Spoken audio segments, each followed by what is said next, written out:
compelling course content, working with subject matter experts to identify target audience training needs. He's currently a deacon at Greater Bethel Temple World Ministry and also a Kappa Alpha PSI fraternity and a member of the Prince Hall Mastery. We've got Antoinette Davis. Antoinette, you want to raise your hand and just say hi? Hi. Okay, she's worked with children in families of diverse backgrounds. She has worked in the child welfare field, ensuring the safety and well-being of children who were removed from their homes due to abuse or neglect. She is the owner of a small private therapy practice, Generational Cycles LLC, where she provides psychotherapy services to children and families who have experienced trauma.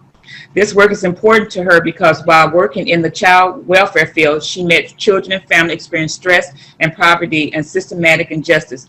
In this role, listen to individual stories and provide them with support to help them heal has been very rewarding to her. Dr. Zelda Okia. Dr. Z is a life and weight loss coach who recently transitioned from death into life. Prior to coaching, Dr. Z worked as a medical examiner in Waukesha County, viewing traumatic and non-traumatic deaths. Dr. Z has spent the last 10 years examining results people created within bodies that cause death. She examined these results on her autopsy table, but it was too late to make any changes. Now Dr. Z examines the results that people create in their lives. She works together with her clients to look at their results and determine if they are serving them or not. Dr. Zelda, I did not ask you to raise your hand so we know, but there she is. Raise your hand, Dr. Zelda. Okay, and then we have Dr. Leah Knox. She is the founder of CEO of Knox Behavioral Health Solution, a licensed professional counselor and a behavioral health consultant in Milwaukee, Wisconsin. Dr. Knox is a highly skilled clinician with more than 20 years of experience providing quality behavioral health care to underserved and under-resourced populations throughout the United States and abroad. Dr. Knox has dedicated her career to working with children, adolescents, and adults who struggle with moderate to severe psychological disorder, vocational, academic, and social challenges. Dr. Knox, you want to raise your hand? Okay. Did I cover everyone that's going to be on it? And then we have our parent today. We have Mia. Mia, will raise your hand. And we have Dr. Ray listening, but at the same time, like I said, he's also serving as a parent. James Golden is as a parent. And then we have PT listening in with us today. And we also have Nick Weber. He's a student at UWM. And he has been working with me for the last month or so. And so he's here today as a youth attending UWM. We have Kylan is here. He's also been very active with some of the programs the House of Kings and Priests has. He's here as a youth today also. So we're going to get started with some of our questions. I get to ask the first question to kind of get things started here. And then once I ask those questions, if any of our guests, if you would like to put something in the chat that you would like for me to ask, you're more than welcome to do that. You're more than welcome to ask questions. Parents, you're more than welcome to ask questions. But I'm going to start this off. What really kind of started this thing was really thinking back. If we go all the way back to March, when school decided it wanted to close its doors and you had to do your work from home. It started back there, and then watching the grandchildren and other children in the community, I started thinking about that. Is that okay? But what's going on with our youth? How sound is everything for them? With them not being able to go to the school dances, not being able to go to the trampoline places, not being able to go to, for some of the smaller ones, if Chuck E. Cheese still exists, not being able to go to Chuck E. Cheese, not being able to go to some of the new bouncy houses place. I can't name all of them. I know they're out there though. But to the movies, you can't get with your friends just to go out to eat. You can't be with your friends to walk down the street. How traumatic is this on our youth? And let's discuss that today, about that. So let's just discuss that today and just go from there. So we have some questions that we put forth, but I want to throw out one. What can you say to a youth that, matter of fact, I'm going to take that back. I'm going to ask Nick, can you ask the question? You're on mute, so I need you to come off of mute.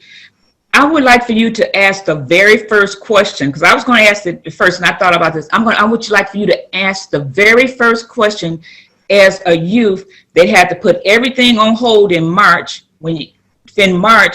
in order to stay home, don't go with your friends, exactly everything I just said a few minutes ago. Can you ask a question in regards to that, or just tell us a little bit about how you feel about that, or how you're feeling?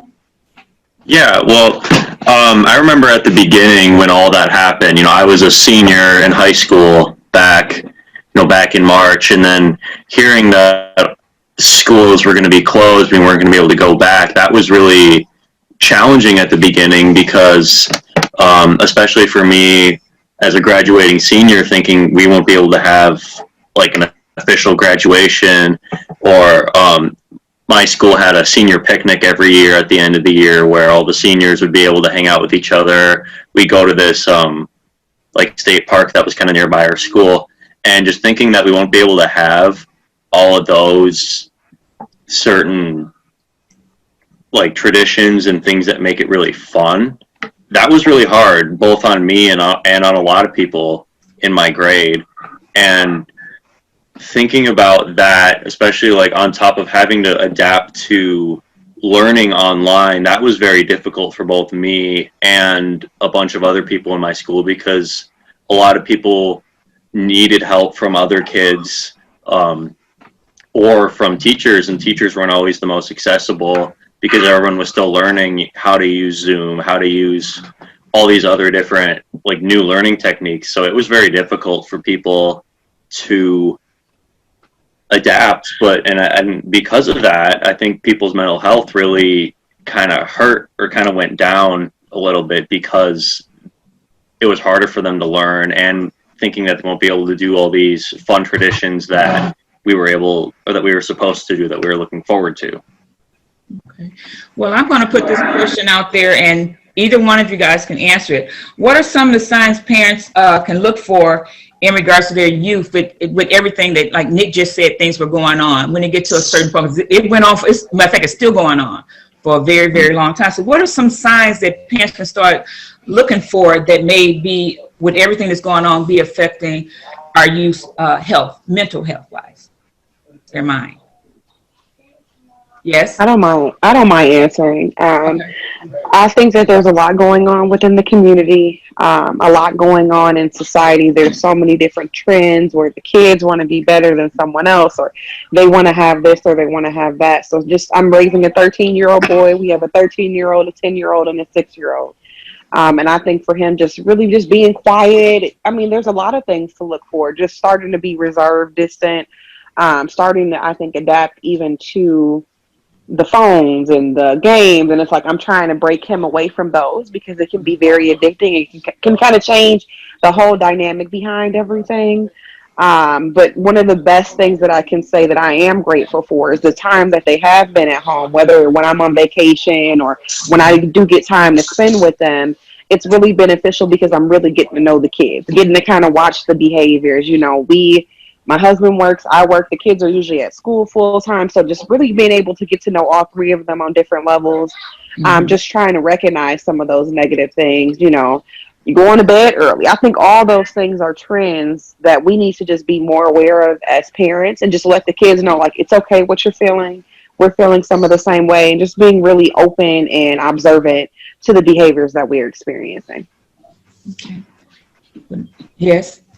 I'd like to piggyback on what Miss Mia said, noticing, going to bed early, sleeping quite a bit, noticing that, they've been isolating themselves in their room, stuck to their phones or to their video games, hours and hours, staying up even late on that phone, or online surfing, dating, as they call it, online, or meeting different people, really, really connecting with themselves and not anyone else, not talking to their siblings, not talking to the parents, being very reserved, like she said, or, just letting things go, like not showering, not cleaning up. I know, many kids don't really clean up the rooms and things like that, but really like not cleaning, like you smell it You Mhm. smell it all over. Not really wanting to be active, not even putting a plate away that they have in their room, which happens a lot, but now it's being very, very, very cluttered. But also, if you were raised kind of old school and now these things are happening, a lot of parents may say, well, you got to get through this. You got to get over it. This is the way things are. No, being empathetic, you know what? I understand, that this is going on, but I can never put myself in your shoes. I had a graduation. I went to homecoming. So can you tell me more about how you're feeling? Because I don't even know how this feels for you, being very much so in their head and making sure that you are listening to what they're saying, because this is brand new for all of us. We could never understand not having these milestones and not being able to celebrate it, standing out in the hot sun for a graduation, being in a crowded auditorium for different events. So making sure that we actually know what they're going through from their own mouths and not dismissing their feelings. Yes. Mhm. You know, You're on mute, Dr. Zelda. Oh, sure. I was just going to piggyback on that. One thing I talked about is in these uncertain times to really cling to certainty. And part of that is just setting up good habits for your kids. I think it's helpful for the kids to have habits, but also for the parents as much as possible. Because once you set up routines, then it might be easier to spot if all of a sudden the kid is kind of wavering away from what you had set up. And then also as much as possible, not setting up your life and your systems in your home so that you're not spending so much time. I said majoring in the minors, how so many people worry so much about, what are we going to wear today? What are we going to, and I do weight loss coaching. So worrying about the things that aren't so important. So as much as you can form that into a habit, then you're more aware, you have more bandwidth to start to look for those changes or things that just, because it's real subtle. Sometimes it's just those subtle changes that we might miss if we're so focused on other things. I oftentimes tell parents or share with parents in these uncertain times what we can do, because we don't get to do it enough. I believe one of the parents said, Mia, indicated that she's getting to know her children. I think that's really important. And just sharing with them how you feel about them. Say, hey, I love you. I know that this is hard for you. And ask them, can I have a hug? Sometimes those hugs and those touches mean so much. And just being authentic with them. That's something that a lot of parents, we go through a lot. But then giving them hugs and saying, hey, I love you. We are in this together is so important. And you might see them come out their room. You might see them say, hey, can I talk to you? Or can I just sit next to you? Those subtle things are very helpful for families. And piggybacking on what Ms. Antoinette said is commending them on how awesome they're doing. Tell them, I don't know if I could actually do what you're doing. You are doing so well in school. I don't even know how to work the remote. And here you are doing school online. You are doing so well, like you are being so strong during this time. Man, bro, like I don't even know how you're getting through this. Man, you're getting stronger. You working out every day. Look at those muscles. Like you are finding something different to do during this difficult time.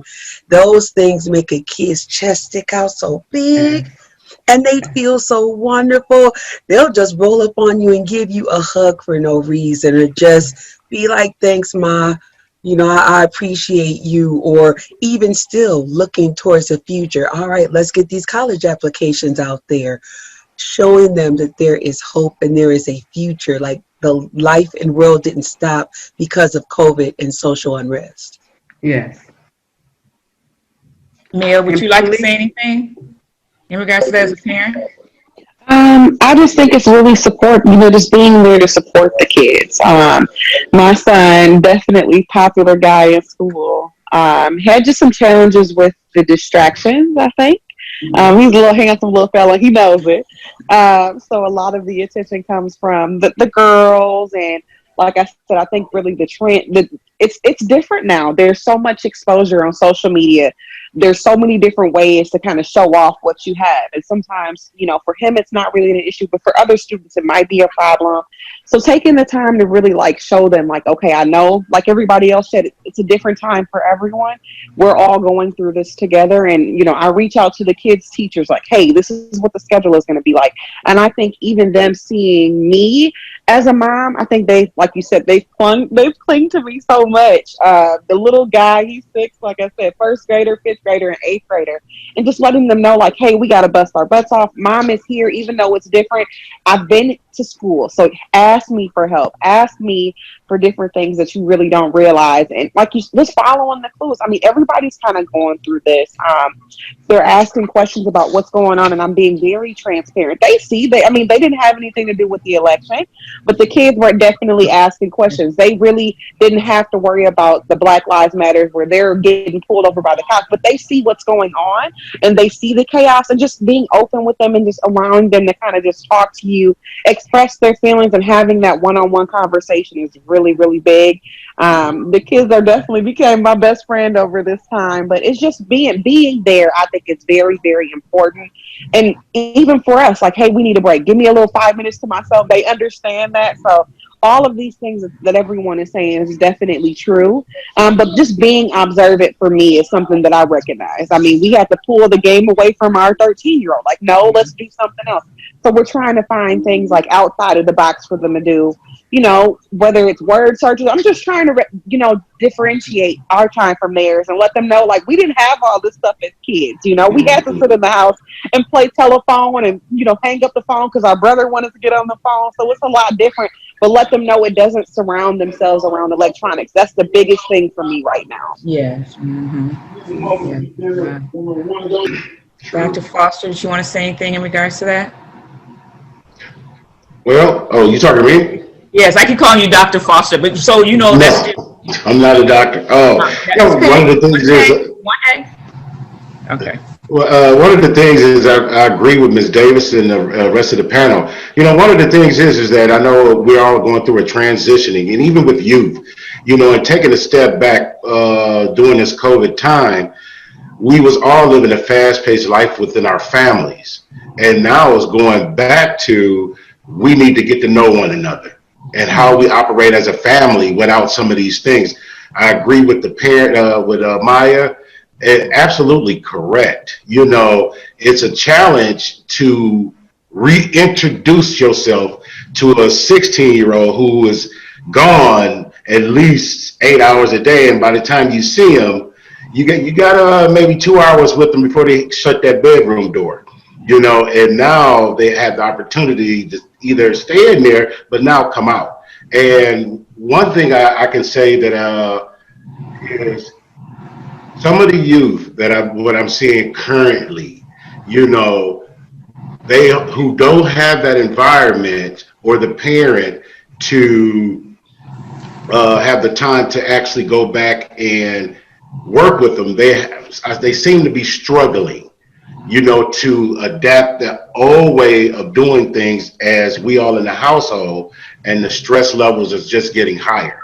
And I think the way to go is exactly what the parent was saying, reconnecting with your child in a way that we can have an understanding with one another and build our structure in a different way than it once was before COVID. Mm-hmm. Yeah. Yeah, you kind of, you kind of answered one of the questions I was going to ask is how has COVID impacted the youth ability to stay focused in school or to maintain a positive social circle? That you kind of answered that. I want to hear from one of the other youth. Kylan? Is Kylan still on, PT? No. Okay. Brooks. Okay, well. Brooks, can you kind of, I don't know, Kylan was here, but kind of, because you work around a lot of youth right now, and I was just asking, how has the COVID impacted the youth ability to stay focused in school and maintain a positive social circle? And I'm asking you that, then Nick, I want you to answer that also as being a youth, okay? All right, Brooks. Yeah, I have one of the, I feel the greatest jobs ever to work with our young people, and really to have these robust conversations around their purpose and their meaning, around what really they need, and their wants. So even during the midst of the pandemic, I would definitely say that employment has still been on their mind, even though they're in school, in the midst of school. They're seeing the effects and knowing that, the root causes of the things that's going on is, financial. And they want to help the parents out. They see, the parents maybe working 2 jobs, or, most of the young people that I'm working with, the parents actually lost their jobs. So especially with the young man, they want to step up to the plate, and even say, hey, I'll turn my camera off and help out with the family, and they're taking on extra responsibilities and leadership. So my approach with the young people is to tap in, and as a couple of individuals already stated, to the strengths that they already have, to show them that the passions and the entrepreneurial spirits that they have can be nurtured with extra supports in terms of professionals. But even during the midst of the pandemic, because this has hit adults and young people, that will be able to connect them intergenerationally. So, I work with Safe and Sound. We're an organization that really builds the bridges between youth residents and law enforcement and community partners. And just weekly during, Zoom sessions and then follow-up calls, we just have robust conversations and allow them to speak on what's on their heart. And as the adults, we're not coming to them with advice or what we feel, but just to continue to open up that platform for them to know that they are heard. So I say all that to say is that they're focusing on their purpose right now. There's no conversation that's focusing on how they can continue to grow within their purpose and their worth. They're going to kind of run away from it. So, I call that for all educators, all youth service agencies, all parents to continue to, focus on the purpose of each young person. Okay. Nick? Brooks, you're from Safe and Sound? Yep, Safe and Sound. So I'm the District 5 youth organizer. So I work in Harambe and Amani neighborhoods. Thank you. No problem. Yeah, Nick, I was just asking in regards to the question with everything that's going on the COVID, and I heard that, well, I'll add that on, the COVID, how are you focusing, how are you, your ability to focus in school and maintain your positive social circle, how is that affecting you as a youth? Yeah, at the beginning, like back in March and April, it was very difficult. I know for me personally, and for a lot of people that I would be talking to, mostly through texting or something like that, because it was different not being in the classroom setting where you have your peers to help you out or to connect with in that aspect. And in some ways, that's kind of continuing for me personally. At my school, I don't really know a lot of other social work majors. In my dorm, I don't live with any other social work majors. And because my classes are online, I don't really have a lot of opportunities to talk with other people in my major. So in a sense, it kind of gives me a wave. It's a lot of me is like, I'm on my own in terms of learning, or like if I don't understand something, I can contact my professor. And then if they respond, that's great. If not, then I really don't know what to do. And for me, that's hard because it's a big adjustment from all of, elementary school, middle school, high school, from all the 12 years of schooling that I've done already.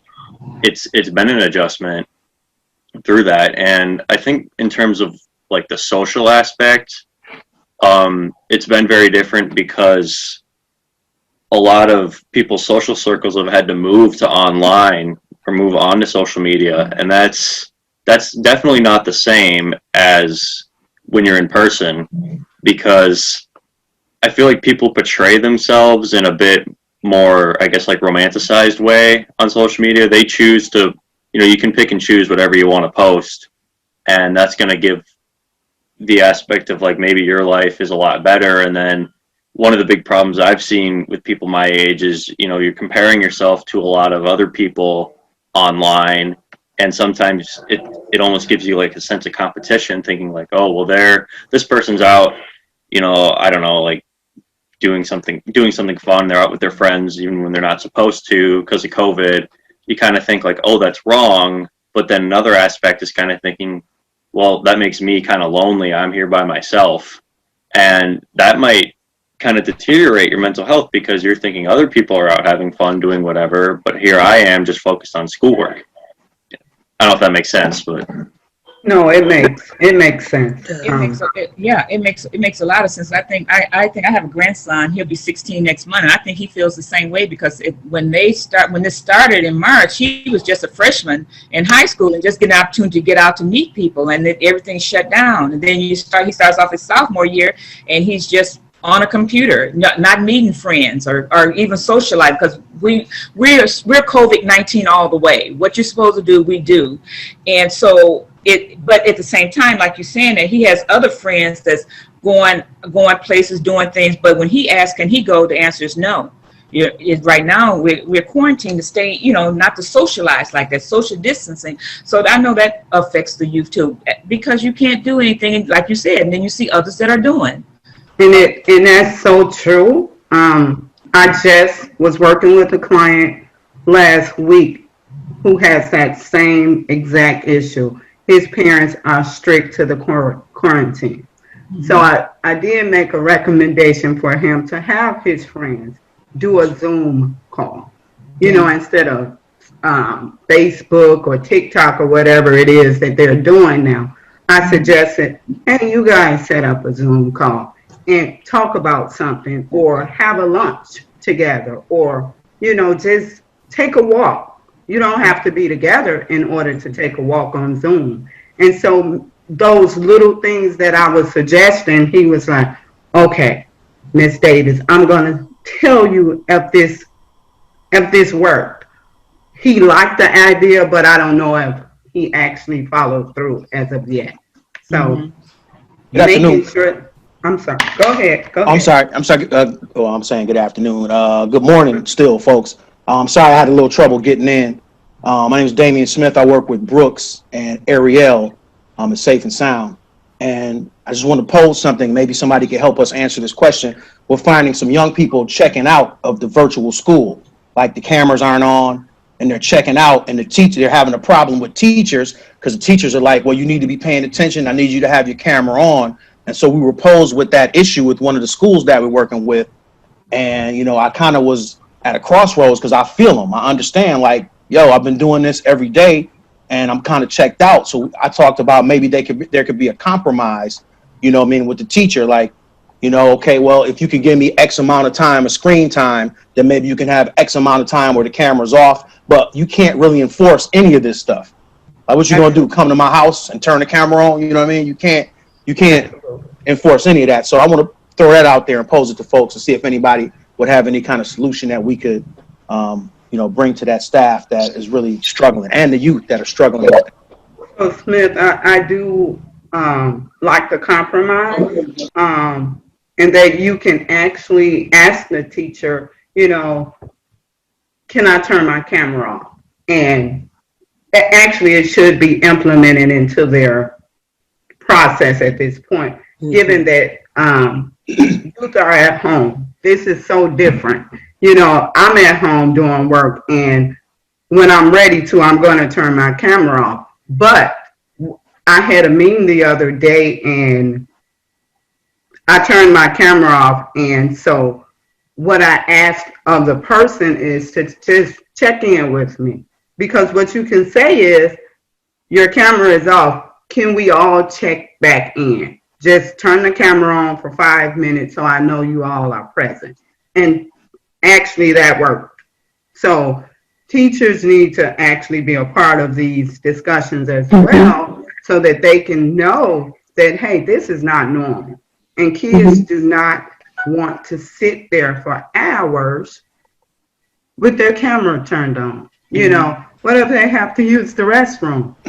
They're just going to run with the cameras on. So that should be implemented into the curriculum. Also, the relationship aspect too. Like, this is really testing the relationships that teachers have with students. If you have a better relationship, you're gonna have a better response. But it's even harder now in a virtual sense to get that community feel if we're so distant. So relationships super matter, no matter just across the board, period. So I just wanted to make sure I threw that in there. I can tell you guys too. I'm sorry. Nope, I'm sorry, D. Would you like to go? I just wanted to introduce myself. I'm Taurus Burton. I'm a mental health clinician with Shorehaven, and I do intense therapy, working with child and adolescent development. And I wanted to kind of add to what Smith was sharing. If we remember these kids, they're dealing with mental health. Mental health, whether we're in face-to-face or virtual, we're still going to have mental health issues. There's still going to be the same challenges. And so I agree, Ms. Guerrero, I agree that there need to be some compromising, because to sustain, we know what ADHD is. To be able to sustain attention for a long time, there needs to be frequent breaks. Not even going for hours. I know some kiddos that, even in the telehealth session, they can only maybe sustain attention for like 15, 20 minutes. So yeah, so I think, that's when now because we have virtual, I realize that I got to amp my skills. I got to be creative to even engage someone, a patient on telehealth, so I find myself doing, I'll sit up here and make peanut butter and jelly sandwiches during telehealth and turn it into a therapeutic environment, and the goal is what he just said, is that relationship piece, because it's a rapport. That relationship, once you build that rapport in that relationship, you got that respect, but it does need to be a compromise with the school. And I know some schools do that. They'll take, okay, class, let's put it on pause. Let's take a 15-minute.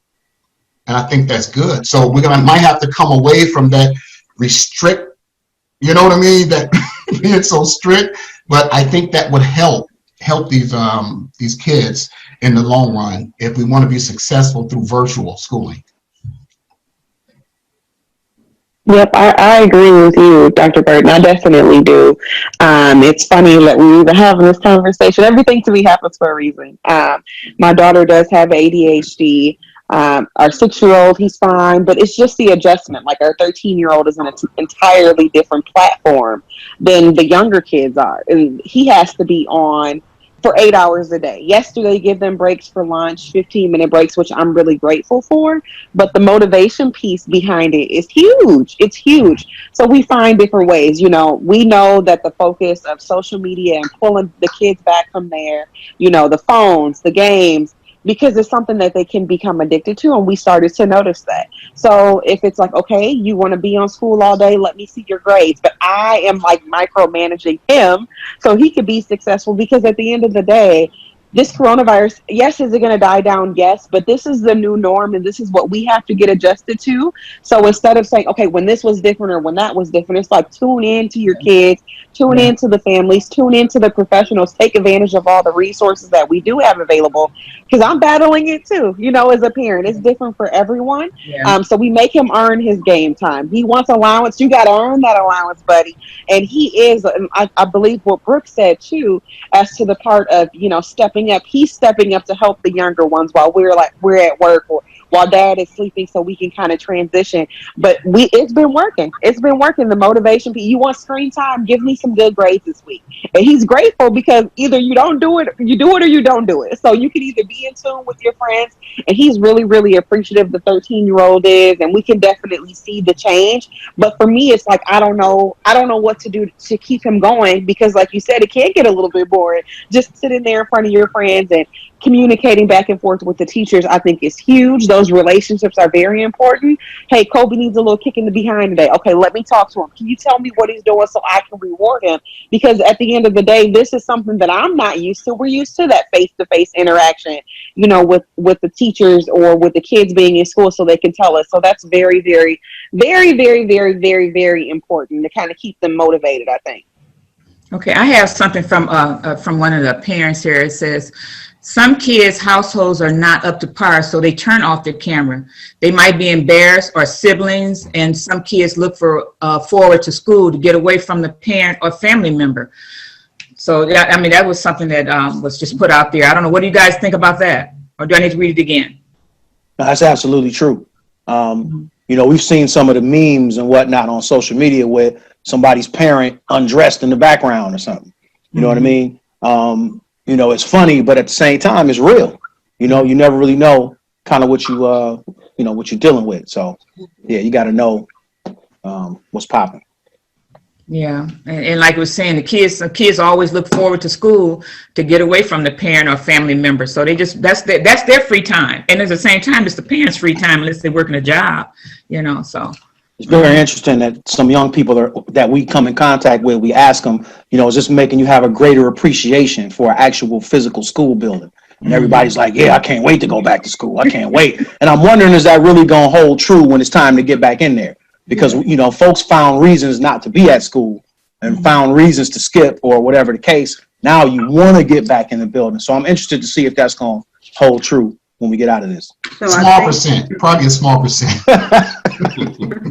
I think what they want to do is get away from home because of those reasons. There's a lot of mental health issues with parents and substance use disorders with parents.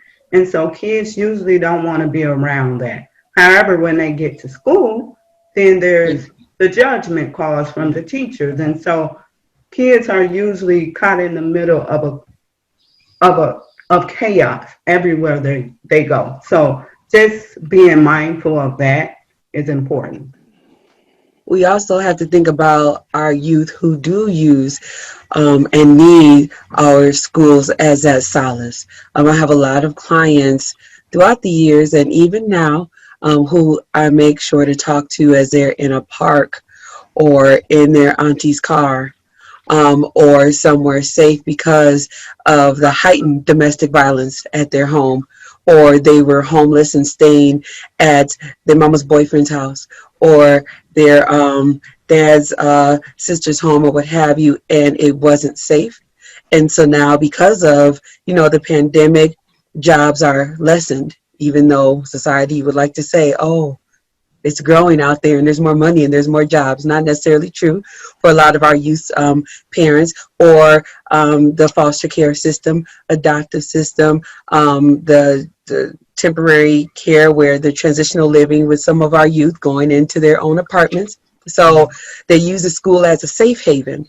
And so now it's not so safe anymore. So the school was a safe haven and now they are really unsafe in a lot of those environments. So we have to think about how do we service those youth as a mentor. That's why I asked, where you were, safe and sound. Folks, thank y'all for doing what y'all do. And also the counselors out there. But we need the school system, even on the Zoom calls, to be noticing what's going on in the background. Why is this parent yelling and cussing at the younger children? Is there somebody in the background naked? What does the food look like? Is there something going on back there? And not that you have to automatically go on ahead and report it, because there are trust issues with that. But just keeping an eye out and asking some of those questions and making sure that child is okay, because it is real out there. And those children do need our help and our support in some form or fashion. So just keeping an eye out for those things and being able to help in some way. And if you don't know what to do, this is a forum to even ask those questions. I don't want to take up all the time, but I can get some points and hinters on, some things that you can do just by being observant. Just by asking the kid, what they might need. Yes, this is one of my next questions to everything we've talked about. We talked about how the COVID is affecting the youth, different signs that we see that's going on with the youth. And so my next question is, when do you think it gets to a point where the parent should probably think about that they need to go to talk with someone like you guys, professional, when it gets to that point? Are you asking me as the parent, and then we can hear?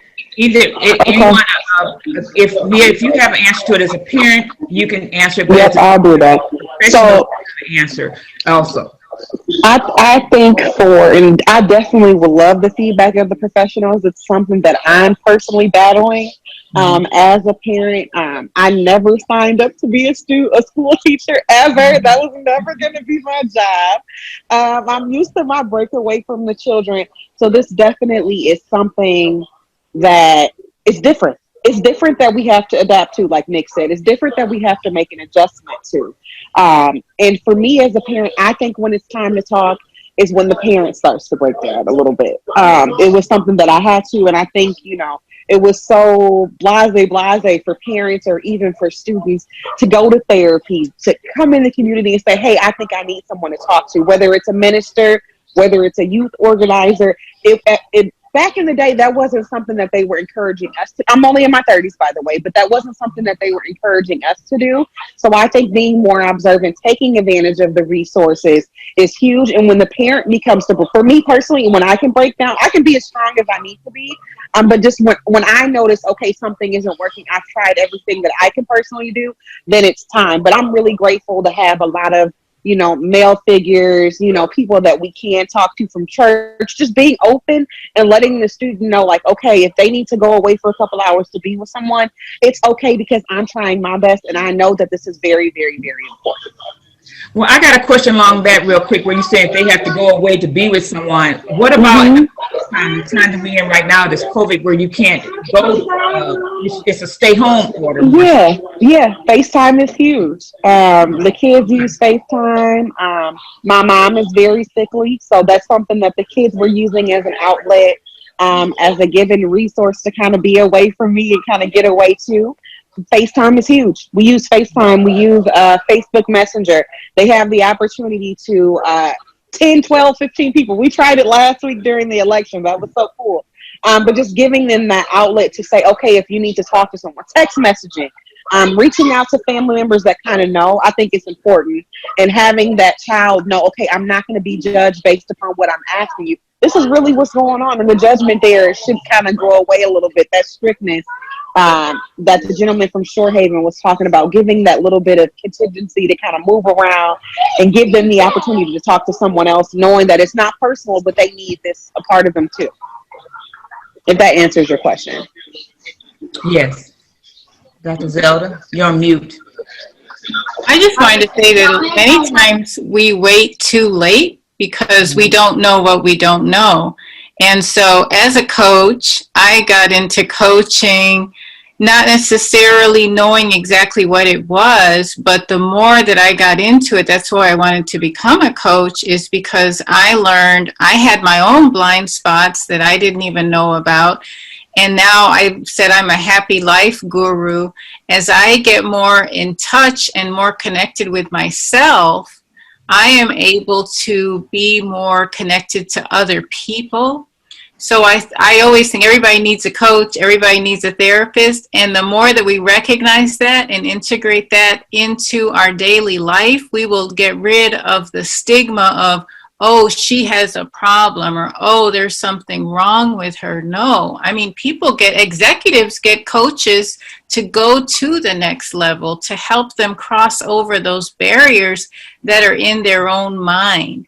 So that's why I think it's so helpful for everyone to just remove the stigma and realize that we don't know what we don't know. And there are barriers and blocks that we have carried on for generations, even before we were born, that it's helpful for somebody to walk alongside of us as we go along our journey. So I think we wait too late. We don't have to wait till the bottom drops out.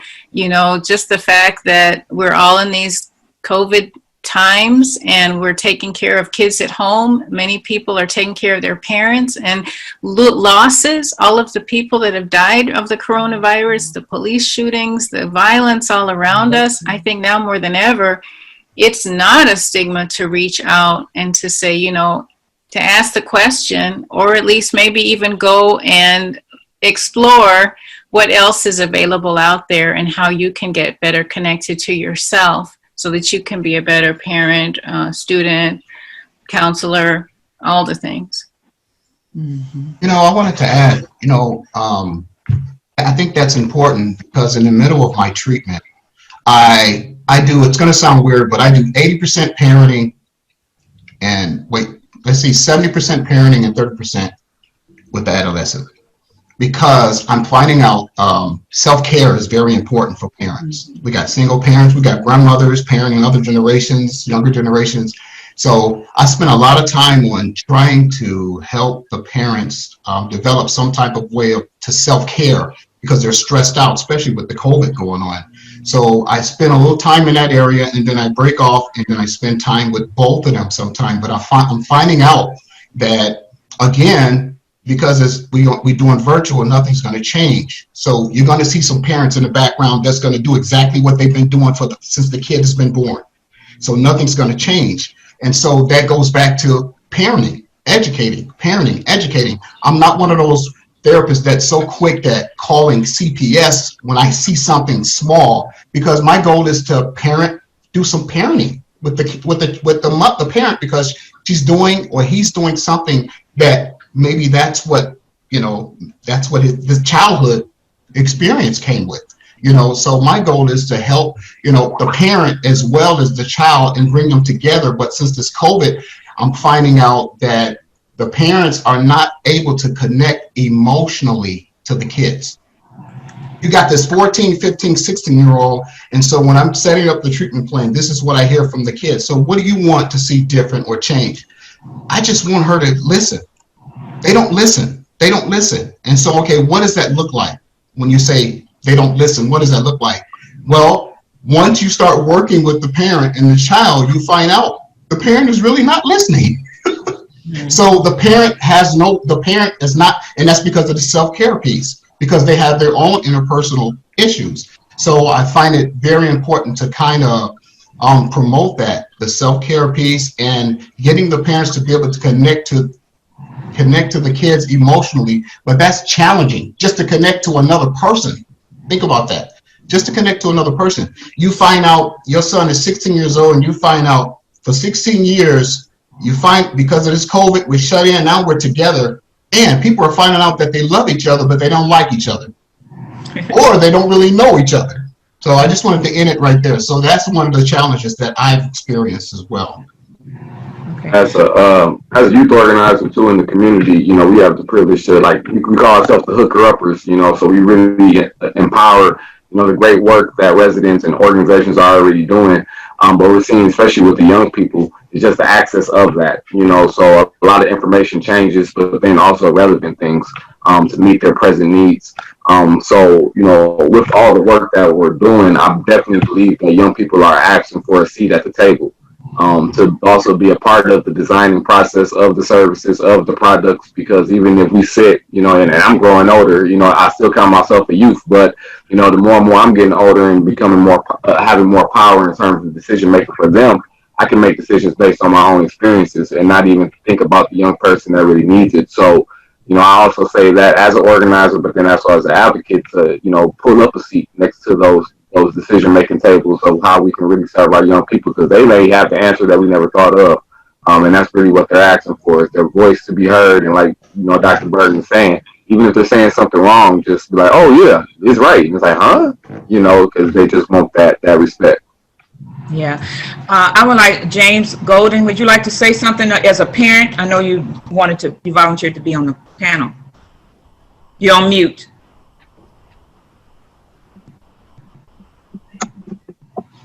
James Golden, that's all. James. Yes, yeah, I'm here. I can hear you now. Okay. Would you like to say something in regards to what we're saying as a parent, what you're dealing with your youth or your children? I mean, far as from what I'm listening to and what I see, I mean, everybody is making some good pointers and everything, and I could understand everything that's going on as far as school and all that stuff. But like I wanted to bring this to attention. Like people, they say the camera's going off and on, but it's like, as far as the teachers go, like how do we handle the situation of some of this, like the assignments going?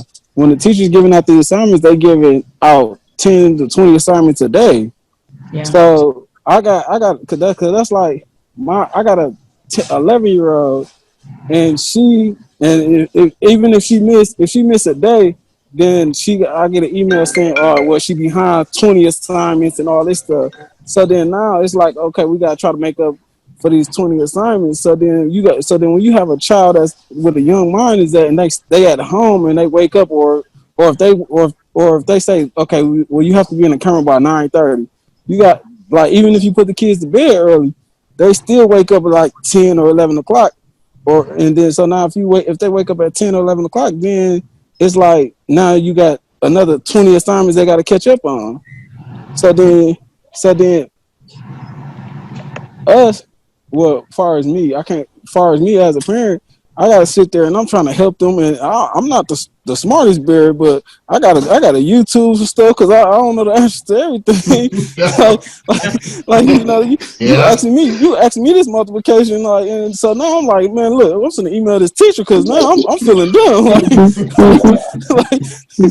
So it's like that, like, I get scratching my head, like, you know what, maybe we should pass this assignment up and then we come back to her and we go talk to the teacher. Like, cause now I feel like I'm playing the teacher and I'm playing the student and the parent. You got that in there too. 3. I think that's what I was saying there. Okay, so someone needs to go on mute. Okay. So giving parents they have this email thing, and like Mr. Golden was saying, sometimes that's not really helpful. And to give a kid 20 assignments in a day, it seems a lot unfair. And I know the school system would love to get their curriculum pushed out, but I think that's when we need to empower the parents to say, hey, can we have and having teachers and administrators at these Zoom calls, at these sessions, so that they know this is too much. And I think they are starting to realize that this virtual school for certain kids with ADHD and kids without ADHD, this is a lot. And so, empowering parents to kind of share that information with the educational system. Because if they don't speak up, as history's shown, they keep pushing it. And so just being mindful that as professionals, we can assist parents and support them in speaking up about what's happening with the virtual school. Okay, and Deacon Reagan, okay, thank you. No problem. I have a question. I want to say thank you for having me on the panel today. Mm-hmm. There's a lot of information that I'm grasping. And as an uncle, I'm dealing with a youth that has ADHD.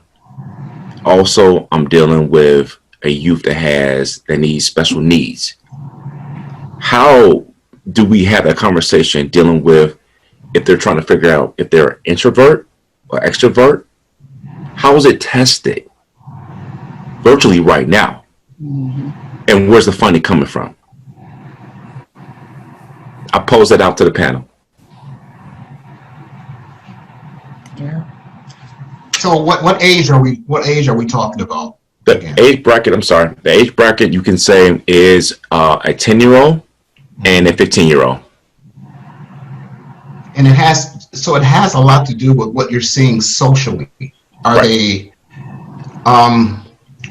are they doing socially? I mean, are they able to make friends and keep friends?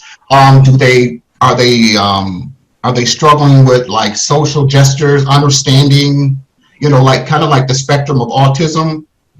Similar to that, but the disconnect more so would be I speak to you virtually over telephone. I Zoom call you and I try to figure out what are your needs in general. But there's a cliche where people will actually just hide certain things, And the thing is, right, you're going to get that. But the thing is that the question is, when do I reach out without crying wolf about my situation? I don't want to be labeled as a special needs individual. So how do I address that at conversation in general? And so you're speaking from the child's perspective, right? Correct. From the child's perspective. Mm. I think Nick, you think you can answer this one?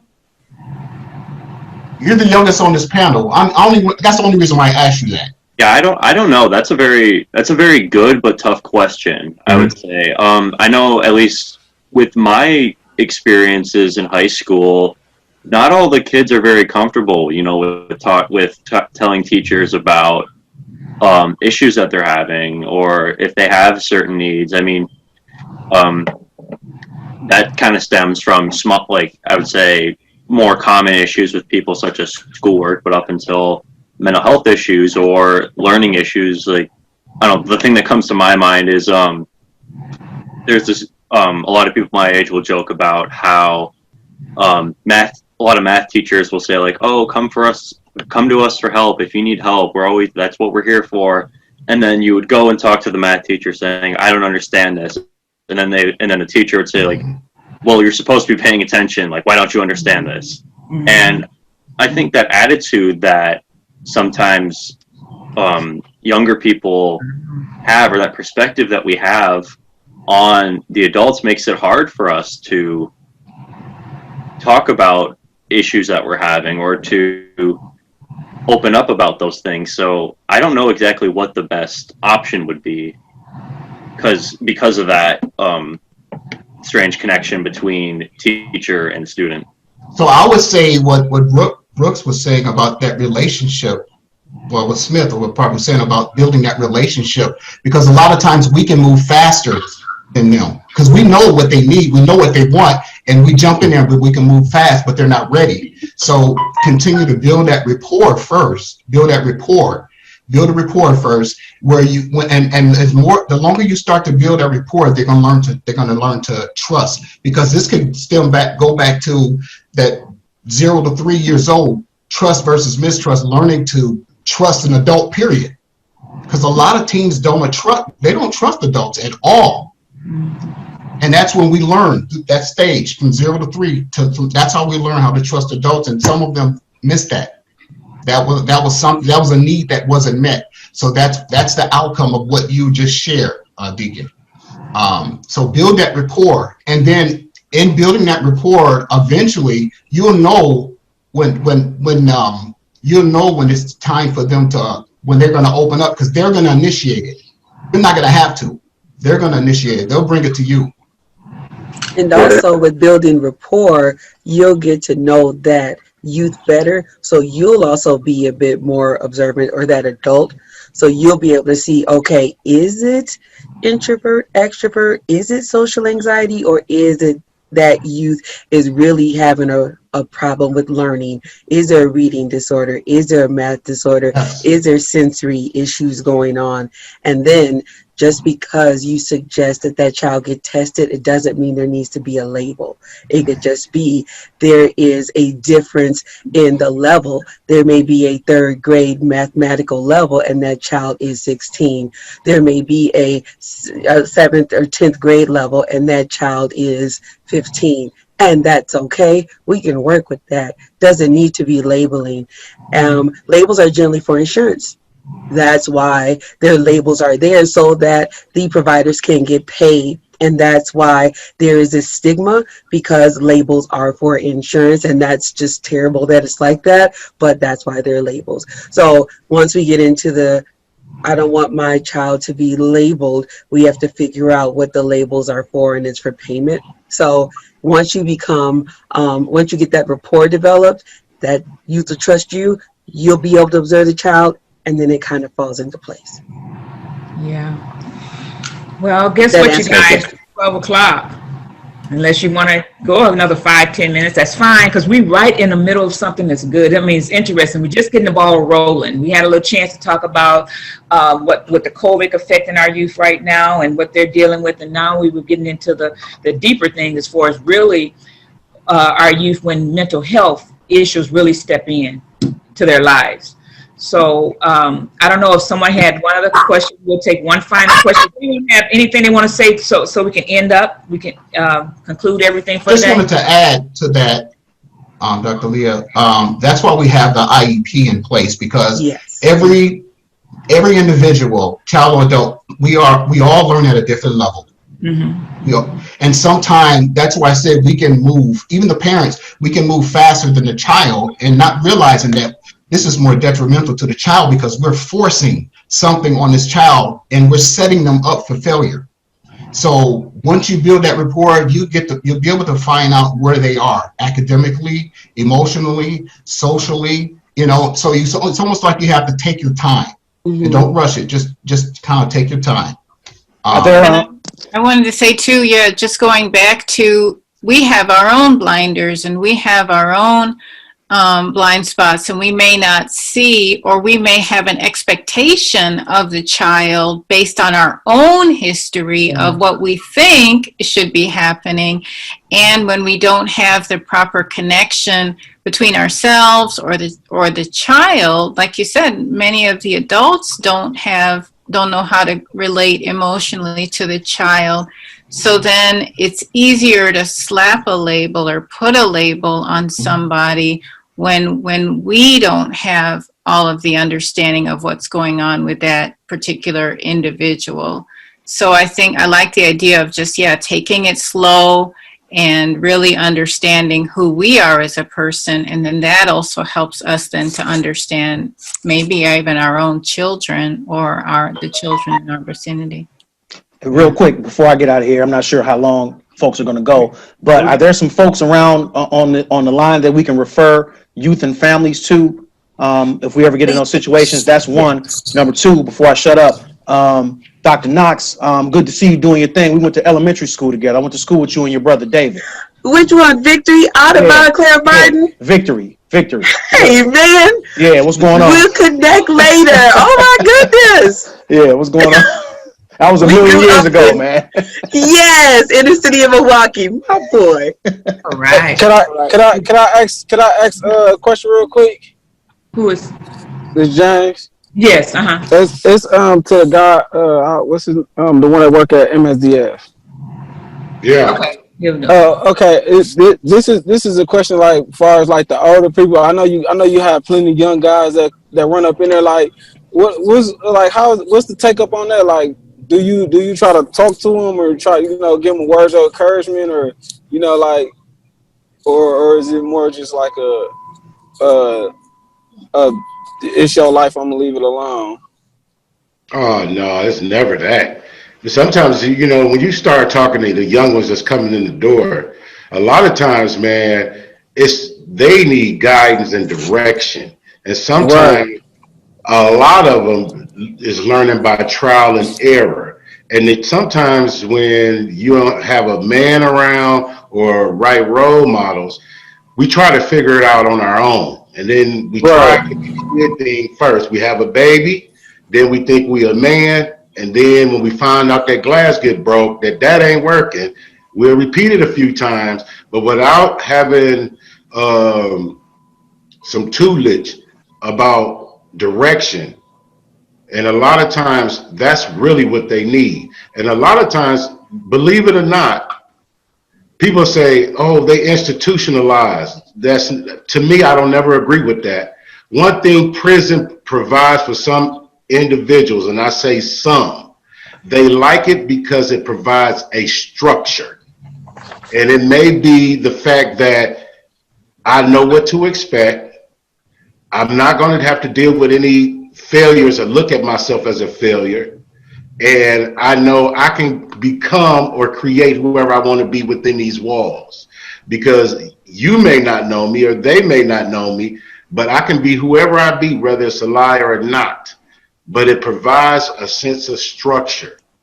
And when they leave out of MSDF, because it's only temporary, they'll try to do the best they can. But that rewind button, if I fail, I come back here on a minor infractions, not to get revoked, but to give me 90 days to restart over with a new plan. Right. You're seeing a lot of that happening right now. Yeah, right. The reason why I asked is because like I talked to Miss Trinidad about, that's something like as far as like like I tell the young people, like I've been in MSDF before, I did a year and a half up in there, you know. So, and I done also been in prison before. I didn't gave up. I didn't get to prison since almost probably 20 years, I think. But not all together. I just did 5 straight years, like, you know. And like I explained to them, like, you know, like now I've been out 2 years, going on 3 years. I'm not, you know. I heard somebody say, you know, as far as working and all that stuff, like, yeah, I've been working and I've been laid off multiple times, like, as far as like jobs and stuff. I've been laid off. I work like, and it'll go good for like a month or two. Then all of a sudden, then they be like, oh yeah, we gotta let you go because our budget cut due to this coronavirus stuff. So, you know, and like I try to explain to the young cats, like, you know, the mind frame is you can't give up. Don't lose focus. Like, you know, like, just keep doing it. You don't have to, you know, fit in with everybody else. You don't have to drive. You could work a job and you still can get you a nice car. You know, you can have your money might don't come in as fast as you want it to be in, but it's coming in. It's legitimately, you know, you out of trouble. You're not worried about getting shot at. It's little kids that's out here dying left and right, like, and they getting younger and younger, 17, 18. They finding bodies like 90 going north. Like, I mean, and 3 months. And it's sad. Like, it's really sad. Like, and like I try to explain to the younger crowd, like, you know, this is not life. Like, you know, I explain to my nephew, you know, because we thugging. No, you don't need to be thugging. Like, you know, you still got a whole life ahead of you. Like, you ain't even get a chance to see you not even get a chance to see where I'm trying to see. Like, your life could go it could be way better than what you're dealing with. So James, you're in the position right now where you can give back. All that, everything that you've experienced, you're in a position now where you can give back. That's the best way. That's the best way to give of yourself, and based on your experience, and let your life be your your testimony. Yes. So keep that in mind. Just keep that in mind. That's one thing I just want to encourage you with. Yeah. Yes, and I want to thank everyone. I know we're a little bit over time, and I like to stay true to time when I ask people to do things for me. But we just now, like I say, the tip of the iceberg, and we need to have more conversations like this. And I know it was a little deeper we could have gone, and that time is coming for us to do that. But you asked for referrals. We're on the end of our website is, I should have put on, but www.thehokp.org. We're going to have some referral resources at the end of our website. They should be down here. We have resources at the end of our website, and also Antoinette had given us Anger in My Body. That will be at the end of it. So take the time and look at that. I appreciate all of you that joined us today. And again, like I said, we just hitting the tip of the iceberg, and we have much to do. And I'm breaking up. Ms. Anderson, you said www.hope.org? No, www.thehokp.org. Oh, okay. Is that right? HOKP. I put www.hokp.org. No, the HOKP. The HOKP. Okay. Can I say something right quick? Okay. Okay. Well, first of all, on behalf of the House of Kings and Priests, I want to thank everybody for participating in this very well-timed discussion. My draw from what we discussed is the fact that, particularly when Mr. Burton had indicated that a lot of the outreach that we're trying to address in regards to the youth and the mental health issues actually start with the parents, because the parents are the gatekeepers of those youth, and they're the determining, agents to decide the health and well-being of those youth, and they're the ones who recognize it first. They're the ones who have more impact in terms of making the decisions for the youth in regards to their health. And it's important that the parents become a part of the discussion. Now, we've assembled a very qualified panel of adults who look at it from a professional standpoint, but it's almost like you're preaching to the choir. And what we're saying to ourselves are just reinforcing our ability to understand that there is needs out here. There are things that we are doing that are having an impact, but yet sometimes we aren't the audience in which we're talking to. We're talking to ourselves. So what I'm trying to propose in this, and this is something I would discuss with Ms. Anderson, is whether or not we can board a convening, maybe call it maybe Mental Monday, and once a month we can have this kind of discussion, and we can focus our directive to those parents, so the parents could come involved, and then they can have more of an open discussion with, you know, Dr. Knox and Tars Burton and the individual panelists here to say, okay, we have things that we need to understand because we have resources. Everybody aren't into telehealth. Everybody's not into just diagnosing mental illness. You know, traditional Black families, you know, he just got an issue. They just pass it off as something that you would just basically grow out of. And those aren't the cases. What the truth of the matter is that as a retired police officer for 25 years, and I've discussed with some of the members here many things I've seen over the course of my career. It is totally impossible for me to walk away from a 25-year career in police law enforcement and not suffer from post-traumatic stress disorder. I have PTSD and I don't even know it. And I didn't realize that until after I stopped going to that madness every day and realized that it's not normal to, you know, to be at crime scenes. It's not normal to deal with such a trauma that society brings on you every day. And this is just me going to job. Just imagine when I come home and I got to deal with stresses of bills and family, and then you turn on the news, you got COVID, and you got, you know, political and racial unrest. Kids are processing these things the same way. It's not all about COVID and homework. Those things are just precursors. But then as youth, a lot of them don't even understand what they're being bombarded with mentally and subliminally. So now some of the things that they're doing is now manifested. Give the example, and I'm not going to be too long, but give the example what we were talking about earlier about the attention span of kids on virtual education. These kids were never taught about virtual learning. The people who teaching virtual learning wasn't taught about the virtual aspects of how people learn virtually.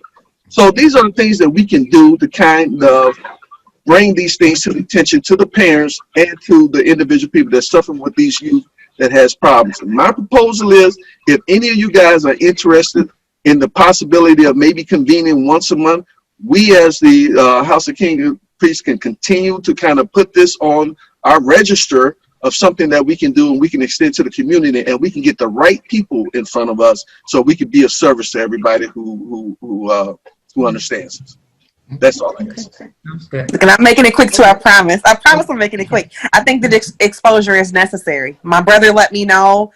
He works with Safe and Sound. He let me know about it. And I think more and more parents need their voices to be heard, because at the end of the day, are the students probably going to get recognized because they can't articulate it the way that we can? Probably not. But the parents are the voice. Is in much opportunity as I get to speak about the kids, speak about what's really going on, speak about the working middle class, speak about everything. There's children that don't have the advantage of having a parent to kind of do that. So we want to just hear from everyone. So I'm definitely, if you guys are down for it, I'm definitely in for getting more parents in as well. Okay, sounds I want to say, Nick, thank you too. I just want to say, Nick, thank you. Thank you very much for having me. Thank you so much. Thank you. Yeah. All right, then. I guess that concludes what we're doing today. I look forward to, like I say, getting together for monthly. I look forward to that. And so, again, I want to say thank you, thank you, thank you.